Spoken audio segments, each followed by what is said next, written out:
Capítulo 3. Hill foi um historiador britânico fundamental na história social no marxismo, conhecido principalmente por suas análises da Revolução Inglesa do século XVII. Membro do Community Party Historians Group, Hill defendia a ideia de que a Revolução Inglesa não foi apenas um conflito político, mas também uma luta de classes com profundas implicações sociais. Seu trabalho mais influente, The World Turned Upside Down, demonstrou a importância da cultura, especialmente da religião, na mobilização social, bem como defendeu que o processo revolucionário não obedecia a uma lógica pré-estabelecida, mas foi resultado de lutas, vitórias e derrotas.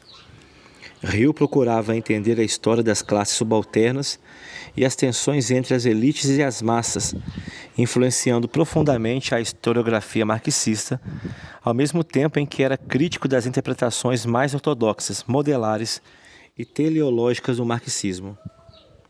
Saville foi um historiador marxista fundamental na formação da nova esquerda britânica.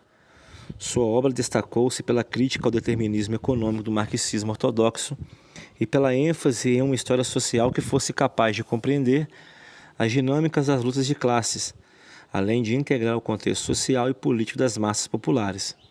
Saville procurou distanciar-se de uma visão rígida do marxismo, defendendo uma abordagem mais democrática e inclusiva do socialismo, que considerasse a diversidade de experiências e lutas, não apenas os aspectos econômicos da classe trabalhadora. Williams foi um dos intelectuais mais influentes da nova esquerda e é amplamente reconhecido por sua contribuição ao campo dos estudos culturais. Ele argumentou que a cultura não deveria ser vista apenas como um reflexo passivo da estrutura econômica, mas como um campo ativo de luta política e social. Em sua obra, Williams analisou como as formas culturais emergentes dentro do capitalismo eram marcadas por tensões de classe, poder e identidade. Seu conceito de cultura popular foi uma tentativa de entender a produção cultural das classes trabalhadoras e como ela se relacionava com a resistência e a transformação social.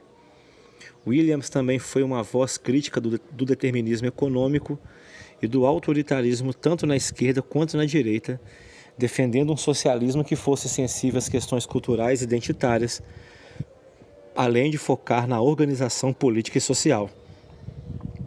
Dessa forma, a nova esquerda se afastou do marxismo ortodoxo, buscando uma compreensão mais complexa das relações de classe, que incorporasse elementos culturais e subjetivos.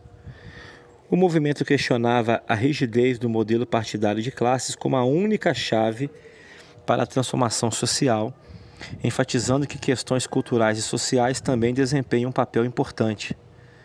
A proposta da nova esquerda era, portanto, desenvolver um socialismo plural e democrático que respeitasse a diversidade de identidades e lutas e promovesse uma crítica ampla ao sistema capitalista. Por meio das contribuições dos intelectuais citados e muitos outros, a nova esquerda estabeleceu outra perspectiva para o socialismo, promovendo um marxismo crítico e reformista que se opunha tanto ao capitalismo quanto ao autoritarismo soviético. Periódicos como a New Left Review e Past and Present foram fundamentais para o desenvolvimento desse movimento, proporcionando uma plataforma para o debate teórico e para a promoção de uma história social focada na experiência das classes trabalhadoras e marginalizadas.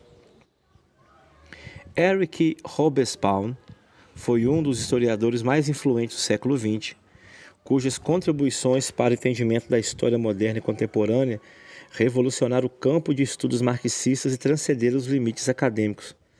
Nascido em julho de 1917 na Alexandria, Egito, e criado em Viena e Berlim, Hobsbawm viveu a juventude em meio ao turbilhão político da Europa, marcado pela ascensão do fascismo.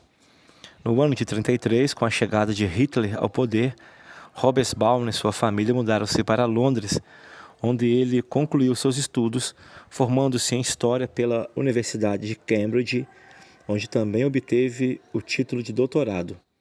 Desde jovem, Hobsbawm foi influenciado por ideias marxistas e aos 19 anos se filiou ao Partido Comunista Britânico, na qual se manteve por grande parte de sua vida, mesmo após a invasão soviética à Hungria em 56, que afastou muitos outros intelectuais do partido.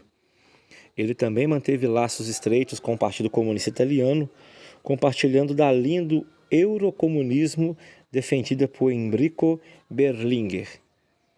Na Inglaterra, Hobsbawm construiu uma carreira acadêmica sólida e se tornou uma referência nos estudos históricos.